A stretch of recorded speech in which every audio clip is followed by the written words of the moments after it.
Bang. What's going on, people? We're back again for another Dana White's Contender Series breakdown. It's week 2 of the Dana White's Contender Series. Last week, the season kicked off with a bang, if you want to call it that. We did well on the weekend. There were some decent fights there. I didn't stay up and watch them live. At the moment, I'm in England and the fights are on over the night. So I managed to catch up with the fights post-fight the next day. And yeah, some good fights there. Kavanagh seems to be potentially a special fighter. Early knockouts, we have to be careful to not overrate them. Things can happen in fights. People get knocked out early. It doesn't mean anything, or it doesn't mean everything. But, overall, he definitely looks like a good fighter regardless. And then he just happened to get a knockout early as well. So, I knew he could potentially be a great fighter. I also think Ho is actually a very good fighter. And I think we see him in the UFC one day. But yeah, it was a good, decent card and profitable for me. I don't remember the exact results I got. I'll get them up now, do a little recap. I think it was like plus 3 units or something like that. I made some adjustments to my betting process over a week ago, and that was right before Dana White's Contender Series. And then we won on Dana White's Contender Series, and I've been real happy with that. So we're on a 3-event winning streak at the moment, 12.6 units of profit over the last 3 events.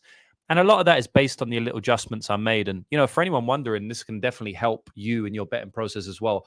I always like to help you in your betting process rather than just tell you who I think is going to win a fight. Like I say, man, there's hundreds of breakdowns out there. My knowledge is not necessarily coming in the breakdowns or the fights, which obviously most people tune in for. My knowledge is because I've been betting for 15 years. Most of these people that make breakdowns, most of these people who make any type of gambling content online, they've been betting for 4 or 5 years. They don't really know the game themselves. I've been betting for 15 years. And that's why I like to help with that type of thing. And a couple of adjustments I made, and that might benefit other people, is not over taping, right? So I realized that this year I was taping too much. I tape the same fight 2 or 3 times sometimes, but maybe not spend as long as I would on the first or second draft of tape. And what I realized that was doing to me was I was going back and forth with my opinions. I'd see something in tape one time, then I'd see something else another time. And when you consistently think, and when you consistently give your brain these new images of the same thing you've already watched, I just found out for me, it wasn't working, right? I like to tape once, don't tape again unless I want to know something specific, and let my thoughts marinate. A couple of other things as well. I'll get into that maybe another day, but that's a little takeaway. If you're doing your own research, if you're taping, maybe don't over tape, because there is such thing as over taping. So yeah, last week was 4.86 units profit, almost 5 units of profit. And we'll get straight into this week. First fight of the night is going to be the best fight on the card. This is quite similar to what happened last week. So first fight of the night, we got Billy Brand versus Cody Haden. And obviously last week, first fight of the night, we had 2 lighter weight guys as well, right? We had 2 flyweights, and now we've got 2 bantamweights. So lighter weight guys, younger guys that probably both will be in the UFC in the future, and both strikers. Exactly the same as Kavanagh versus Ho last time out. And it's the best fight on the card, which it was last time out as well. So, I guess it's just coincidence, but kind of strange that they're doing that this week again. Maybe they're trying to kick the fight card off with a bang. Maybe it's not a coincidence. And I think Billy Brand and Cody Haden will kick the fight card off with a bang. Whether it finishes or not, I think the fight's going to be a very high-level fight, high-paced fight. I think both fighters are going to land a lot of strikes, throw a lot of strikes. And, I'm kind of torn on this one. It's hard for me to pick a winner because I feel like Billy Brand has some advantages. Maybe he's got a little bit more power. Maybe his hardware is a little bit better, his durability and power, raw physicality. He probably has an advantage there. Cardio, he probably has a slight advantage there.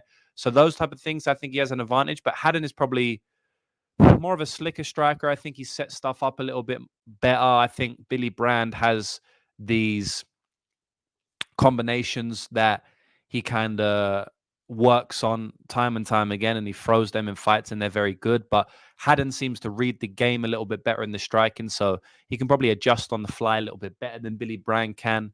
And his jab's a little bit better. He's going to be a bit of he's a longer fighter, so he just sees things a little bit better on the feet. But I think both fighters have upside there. I think Haden and Billy Brand both could go to the grappling here. I feel like Billy Brand could get takedowns. I think Haden could get takedowns. I don't really think either of them can keep each other on the ground. If we go back and look at the two notable fights of Brand and Haden's career, is obviously two good UFC fighters. So Haden fought Steve Erceg on the Australian regional scene, and Brand fought Peyton Talbot on the American regional scene. And you guys know how I feel about Peyton Talbot. I've been calling his name from last season's Contender Series, and obviously he's gone to do good things in the UFC. I think he's going to potentially be champion one day.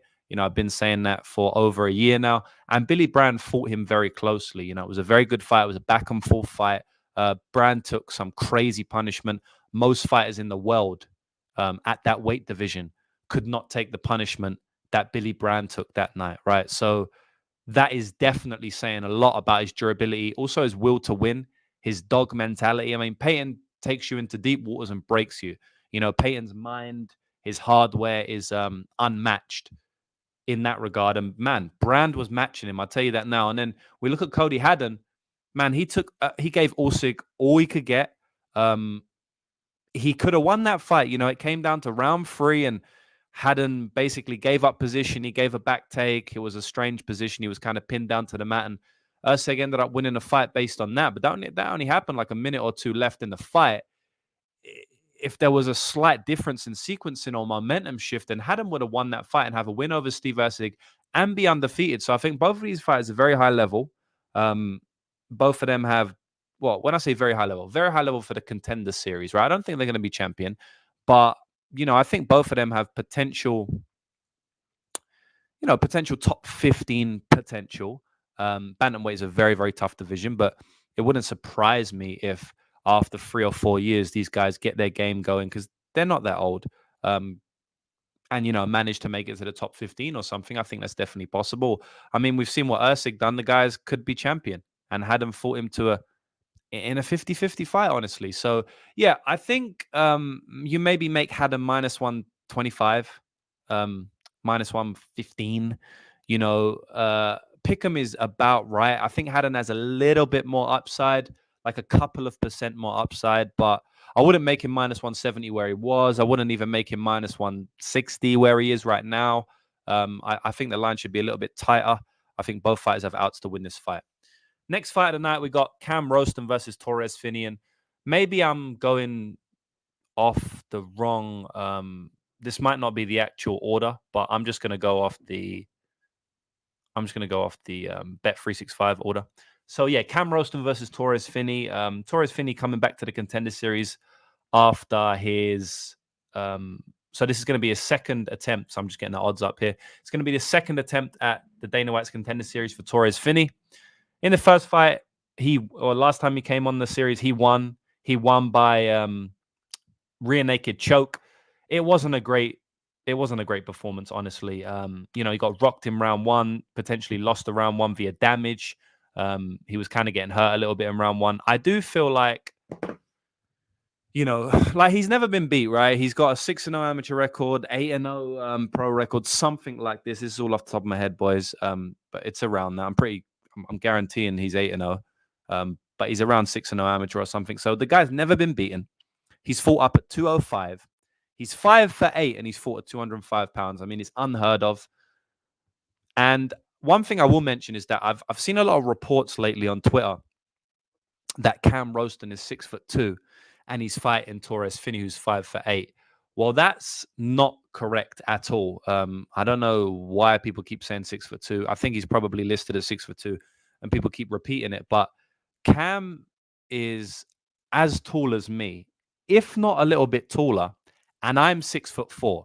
So Cam Roston is minimum 6'4", maybe even 6'5". He might be like 6'4" and 3/4 or something.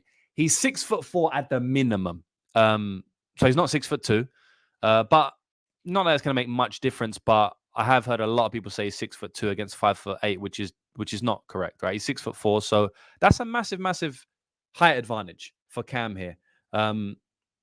Now Finny has advantage. Finny's a massive favorite, right? And he does have advantages. I'm getting a call. I can't answer that right now. He does have massive advantages. Yeah, he does have massive advantages in the athleticism. You know, Cam isn't the most athletic of guys. Finny will take you down. He's very athletic. You know, I mean, he's 5'8", super jacked at middleweight. You can imagine, right? The guy's very athletic. He's not overweight. He's lean with at like middleweight at 5'8". So you can already imagine how big he is, right? He's a tank of a guy. That's what Dana White said. You know, after he didn't sign him, he said, "Look, you're a tank, but you're only 24. You need to go away and come back when you have some more fights under his belt." He's got one more fight under his belt since that Contender Series fight. He knocked out, or he finished some bum, some 12 and 28 fighter or something like that. But he has had another year to get his skills better. And yeah, like I said, he has a massive athleticism advantage. He has a massive power advantage on the feet. And he has a wrestling advantage, you know? So he's definitely got advantages in this fight. But I feel like Cam Roston is a better technical striker than him. He's fighting out of CKB. And, you know, I'm not going to go in depth on the training camp as I never do. But one of the reasons I played Dricus du Plessis last week is obviously I knew what was going on in the training camp of Izzy Adesanya. And I'm not saying that anything bad was going on, but you know, in betting, you're always trying to get these slight edges. You're always trying to get these nuggets of information that the market doesn't know. That's really what gambling is about, right? And obviously, I know a lot about the CKB boys in general, and that includes Cam Roston. So there's a few things here that I don't think people actually understand. There's a few things that I think the market is mispricing. I don't think Torres should be a massive, massive favorite, right? I don't think Torres should be this big of a favorite. I think Torres should be a favorite based on the fact that Cam Roston, you know, he's a brown belt. He's a good brown belt. And a lot of his finishes and wins and domination does come on the ground. And he's probably not going to get, he's not going to take Finny down easily. But can he hurt him and then trip him? Yeah. Can he sweep him? Potentially. I think Finny makes some mistakes on the mat. We've seen that a couple of times in his career. So, you know, I wouldn't be surprised if Cam gets on top at some point. And then we really want to be looking at, you know, how is Finny going to approach this fight? Is he going to try and go? Is he going to try and get fights to the ground, or is he going to try and knock him out on the feet? If he tries to get the fight on the ground, I actually think Cam's going to do a decent job in defending. Now, he's not that athletic, so he may just be pummeled to the ground via athleticism. But Cam's wiry. He does a good job at getting back to his feet. You know, he's training with Israel Adesanya very regularly, and you know that whole camp there is pretty good at getting back to their feet and defending takedowns, right? That's kind of what they're known for, especially Israel Adesanya and Carlos Ulberg and people like that. And you know that's who's Cam's training with on a daily basis. So Cam is good at sprawling. You know, he's good at getting back to his feet, and he's got that brown belt to lean back on. So yeah, man. I mean, I've seen Finny rocked a couple of times in his fights. You know, I don't think he has the best chin of all time, and I think Cam will touch the chin here. Cam won King of the Ring twice, which is a kickboxing organization. And, you know, he won it twice. So I'm not saying he's the best striker of all time. I've seen him caught on the feet many times, but he won it twice and he's improving. I know that for a fact, right? So he had an injury that pulled him out of his last Contender Series fight. He's back here again. CKB boys done well on the weekend. I know Dricus got the win over Izzy, but Gamrot lost to Hooker. Kai won. So, you know, I think there's some upside to Cam Roston here. I don't really see him being a plus 300. And at the end of the day, I'm a gambler, boys. I'm always going to tell you about the gambling side of the fights rather than just who I think is going to outright win, right? And sometimes it bites me in the ass because, like, I'll bet on someone who I think is going to lose, and then they do lose, and I'm right. And it happens a lot, right? Where I'm like, I think this guy's going to win by knockout, right? It's kind of obvious, but there's value on the other guy, so I'm going to bet on the other guy, right? And then the guy wins by knockout, and it's like, well, James, you predicted the exact outcome of the fight, and you lost money on it. Like, you know, when this happens time and time again, you feel stupid. But at the end of the day, I've got a 5-year track record and a 15-year betting record. And I've made a lot of money over betting in my life. The way I've done that is by betting on value. So I'm not gonna stop. Doesn't matter if I'm picking the other guy to win. I may still bet the other guy. So that's kind of what's going on with the Cam Roston line here. I'm looking at the plus 300 on some books here, and I'm looking like that's probably got value on it. It's just a matter of whether I'm going to bet her or not. So yeah, I'll say Cam Roston is the money line side here. And they've brought Finny back to win. We know that. There's a reason why Finny's back again. They like Finny. They probably want him in the UFC. But it doesn't always go the way they plan, right? So, yeah, I think there's some value on Cam Roston here. Next fight we've got is... All right, let's go. Actually, let's shout out some of the chat here. We got Sean Samuel saying, let's go. We got Buffo on a beat saying, James. We got Dixon Sider. James, recognize that pink dresser behind you. I know where you are. Oh, have you seen me stream from here before? Bulo saying, what's the inside info? Bulo's let us in on the info. Right. So it's not so much that there's some secret inside info. You know, it's interesting because people always message me like, what, you know, what's all the inside information on the camp and stuff? I live in Auckland. City Kickboxing is in Auckland. I've spent some time at CKB. I know some boys out of CKB. Some of the boys in CKB are my good friends. I don't have no magical inside info that's going to change everything. But what I'm saying is I know how the camp's gone. I know if there's any injuries. I know how they're performing in the camp. These contender series fights, they don't have... there's not a lot of tape on Cam Roston. There's not a lot of tape on Cam's takedown defense. There's not a lot of tape on Cam from bottom. There ain't a lot of tape on how he defends takedowns, etc., etc. I know all of that, right? I've seen it, and then I know all of that. So it's not like there's some magical inside information that's going to change everything. It's just like I know a lot of stuff that other people don't, and that's really what it is. There's not like one piece of special information. Ben saying, miss you posting more. Been absent for a while. Yeah, man, I've been traveling. I did 3 podcasts last week, though. I did Clint's podcast, Half the Battle, and my own Dana White's Contender Series podcast. But yeah, it is what it is. I've been traveling a lot, man. So sorry about that, Ben. But I'm trying to get back to it. You know, at the end of the day, this don't pay my wages, right? I don't really get paid by doing YouTube videos. You could say that some people sign up to my service, so I do get a bit of money from that. If I do more live streams, probably more people will sign up. But that's not where I make the bulk of my money, so I'm not super motivated to do it. But I do love doing it. I love speaking fights. I'm breaking down the fights regardless of if I'm doing live stream anyway. I'm still doing write-ups every single week, regardless of if I'm doing live streams. And I put those write-ups for every single fight on the card for the PFL, Bellator, UFC on my website. It's just sometimes I don't have the time to come on live stream, but I'll do my best to be back. That's 2 weeks in a row I'm live now. Not for the UFC, but for Contender Series. So... And I like Contender Series because I kind of just bang it out very quickly. Hit the like, chat. Yeah, my man Dixon Sider saying hit the like button. Cab did look absolutely massive at face-offs. Yeah, because he's 6'4", not 6'2". And, you know, that 2 inches, that makes a big difference, man. Shout out to all the girls out there. So, next fight, what we got going on? Cortavius Romeus versus Michael Emperado. I ain't going to spend too long on this. Cortavius is a massive favorite. I think it's for good reason, man. You know, Michael Emperado. Like, I'll tell you something now. Cortavius Romeus definitely deserves to be as big of a favorite as Torres Finney, in my opinion. I don't understand how you can, maybe because, you know, there's not that much tape on Cam defending takedowns and stuff, but I don't know how you can make Torres Finney the same size favorite as Cortavius Romeus. It doesn't really make sense to me, you know. So I think one of those lines are off for sure. Michael's not a great fighter. I'm not going to spend too much time on this. Like, Romeus is way more athletic. He can probably get takedowns here. He gets takedowns against anyone he fights.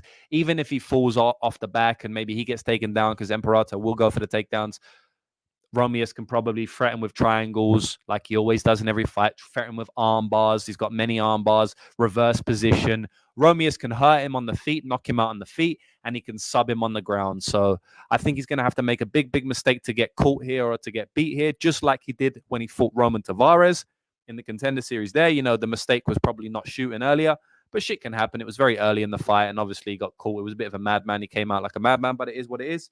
He's probably learned from that. I expect him to shoot a takedown early here, or at least play a little bit smarter on the feet, and it will lead to him not getting caught. And, you know, I feel like Romeus has the knockout upside, the decision upside, and the submission upside. And I can't say the same for Finny, to be honest.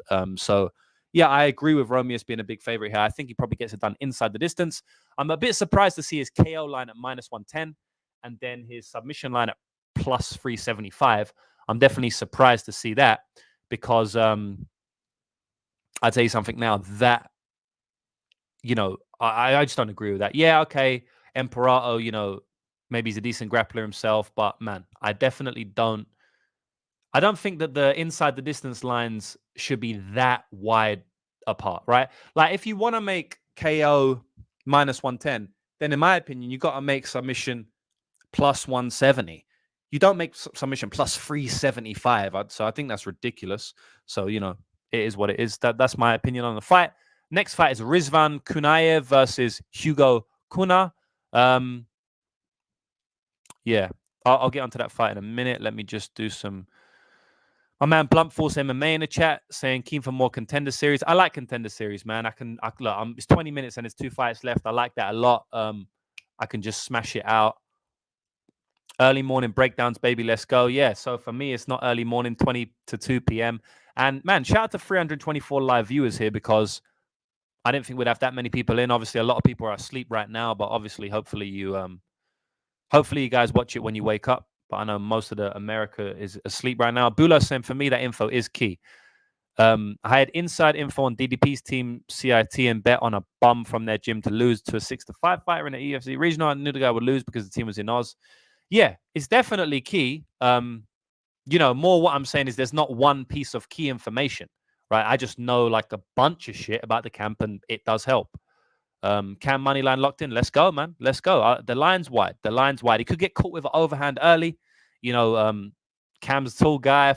Finny's going to bum rush. But, bro, Finny can get picked off here, man. Finny can get picked off here and he could gas out, shooting takedowns a bunch of times. So let's see what's happening.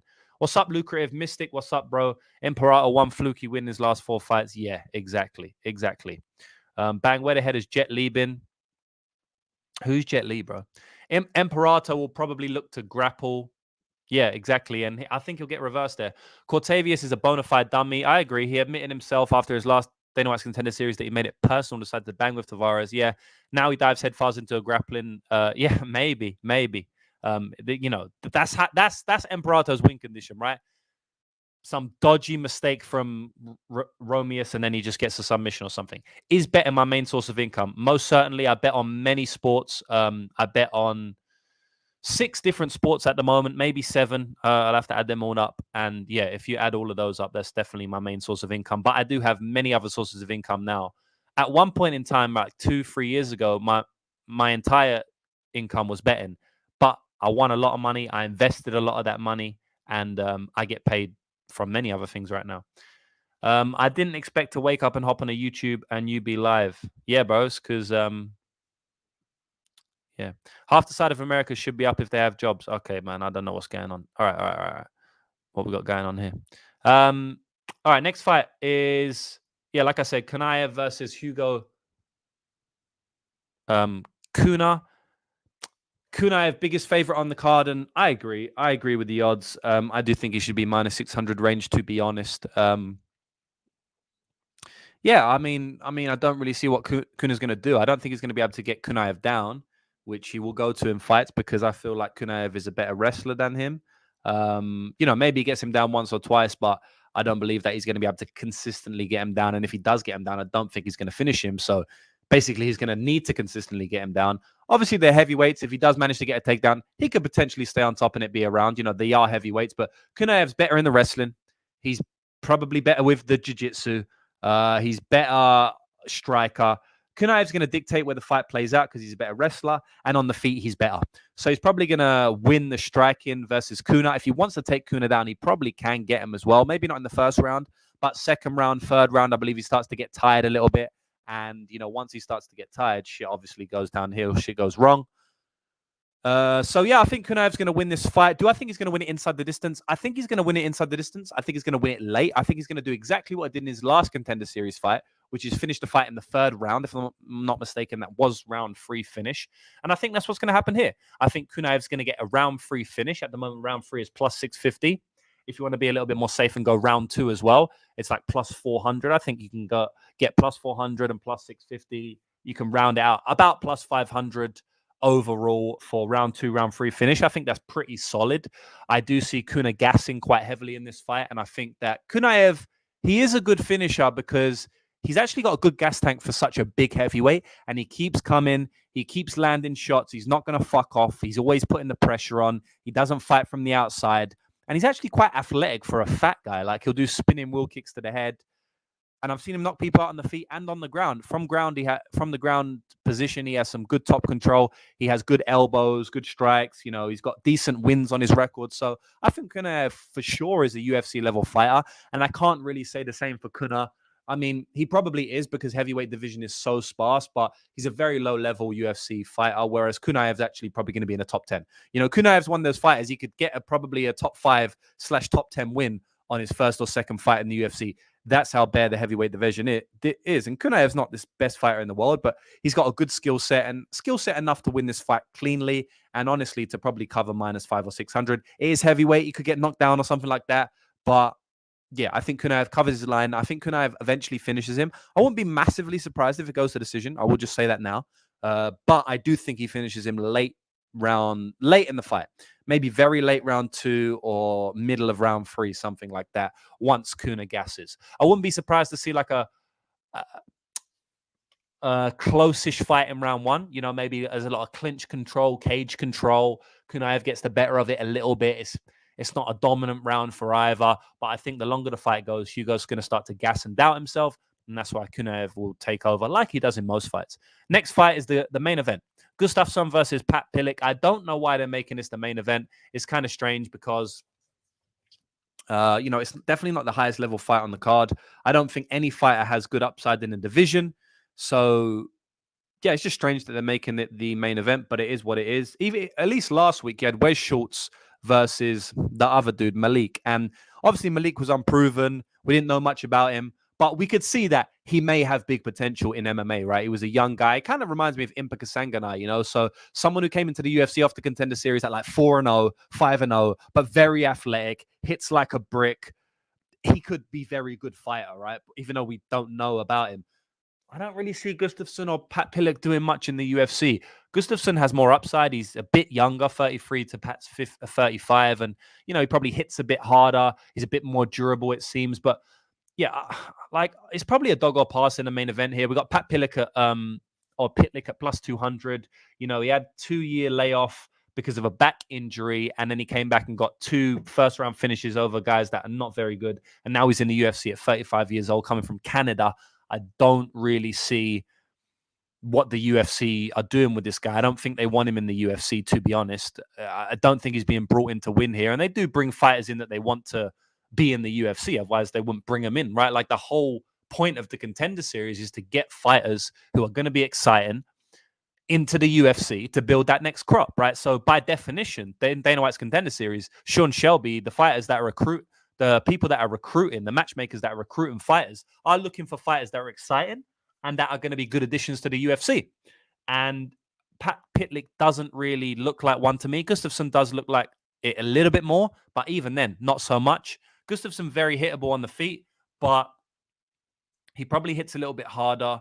He's probably a bit stronger. He can probably grapple here. Pitlick doesn't have good grappling defense. He's a Muay Thai striker. And like I said, he was off for 2 years, then came back for 2 fights against not good fighters, really. And now he's fighting in the Contender Series. The reason he took 2 years off was because he had a back injury. He had herniated discs, which is a very bad injury. It basically halts all your movement. You can't only not fight, but you can't train. You can't only not fight and not train. But depending on the severity of the herniated discs, you cannot walk, right? So I read an article. He was saying he was very down at one point. He couldn't train at all. His girlfriend left him. He had to get kicked out of his house. He couldn't go to his gym. Many, many things went wrong for him. Came back at 34 years old or something like that. Won in the first round 2 times in a row. He's a decent striker. He hits hard. His strikes are sharp. He's a Muay Thai base. I definitely think he can get a first-round finish on Gustafsson here because Gustafsson will put his head first into punches. He seems very strong, but man, Pitlick, round 1 knockout right now. You're talking about +1,000, +900. I don't think that's a bad shot. I mean, it's a 10% implied probability, but Gustafsson's going to walk forward into range. Gustafsson's going to put himself in the position to get hit by someone who's probably a better striker than him. Pitlick is a better striker than Gustafsson. It's just Gustafsson seems a bit more durable. He's younger. He has more momentum. He's fought the better level of competition. He's got way better cardio. He's got the grappling upside. There's a lot to like about Gustafsson in this fight, and that's why he's a big favorite. But he's still going to walk forward into range against a guy who's a better striker than him. And I don't think Pitlick will be a better striker for 3 rounds, because I think after 1.5 rounds, he's going to start gassing out, because Gustafsson, he's got good cardio and he just walks forward like a madman. But for the first 5 minutes, I think Pitlick has a massive chance to knock this dude out, man. So do I end up on the plus 1,000 shot? There's a definite chance that I do, maybe a half unit shot on a plus 1,000. You're risking half a units to win, 5 units of profit? I mean, I don't see why. I don't see that as a bad shot at all. Do I just lay off because I do think Gustafsson's probably going to win? Gustafsson hits hard. I think any fighter could get knocked out early here. The under 1.5 rounds is like minus 140. I don't think it's the worst. Oh, you know what? The under 1.5 has come in now. Under 1.5 rounds now is sitting at... The under 1.5 rounds is now sitting at minus 120. And honestly, guys, I might half look at that. I might look at that for a little bit, because I personally kept it minus 190 or something like that, but I wasn't confident in my read. And that's something that, like I always say, I like to give you my wisdom and knowledge on the betting game, not just about one specific fight. And what you have to understand is that you should always be trying to cap and give an implied win percentage to all of these bets, right? Totals, props, everything. But sometimes you have to have enough knowledge to understand that you're not very confident on your read. You don't have a massively confident read. So, while I did cap it minus 190, minus 200, because I think these fighters are just going to go to war, I'm not massively confident on a read, because one thing I did see is that both fighters like to go in a clinch. A lot of their fights was played out in the clinch, and both fighters are actually pretty good in the clinch. I'm actually very interested to see who's stronger in the clinch. I feel like it's going to be Gustafsson, just because he's built way bigger. He's built like a tank. He used to fight up at middleweight, and Pat, I believe, used to be a lightweight. So, and if you just look at them, I mean, Pat's neck's like that, and then Gustafsson's neck's like that. So Gustafsson seems visually to have the strength advantage, but I think in the clinch, Pat has some good, because he's a Muay Thai striker, so he has some good understanding of how to shift weight and his balance and stuff like that. So the clinch will be very interesting to me, just as a fight nerd watching tape on these guys, to see how it plays out. And I do feel like if it does play out in the clinch, obviously that could go over. But I feel like the fight ends in the first round, a good portion of the time. So maybe I end up on the under 1.5 here at minus 120. I haven't decided. It's a tough one for me. So yeah, that's everything, guys. I don't have much more to break down. I'm going to pick Gustafsson to win the fight. I think eventually Gustafsson just breaks him. Maybe he gets hurt in round 1 and then he comes back and breaks him. But man, like I said, if anything, I'm looking at the under, and I'm looking at Pat ITD plus 1,000. So that's it, boys. We've done the entire breakdown. Hope you enjoyed it.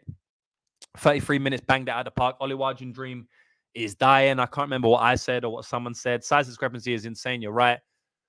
Cannabis kind of just saying I went 1-11 last card. My only loss being... So you went 11-1 last card, with my only loss being to Ramos, which I thought he lost that fight. I cashed big time. Well done, brother. Twitter people will be wondering what the fuck, without context from my other comment. Your breakdowns definitely helped me out major. I appreciate that, bro. You caught some things that I didn't. Yeah, and that's what it is, right? Like, I catch some things that you didn't. You catch some things that I didn't. And, together, hopefully we cash. Jet Li and the UFC.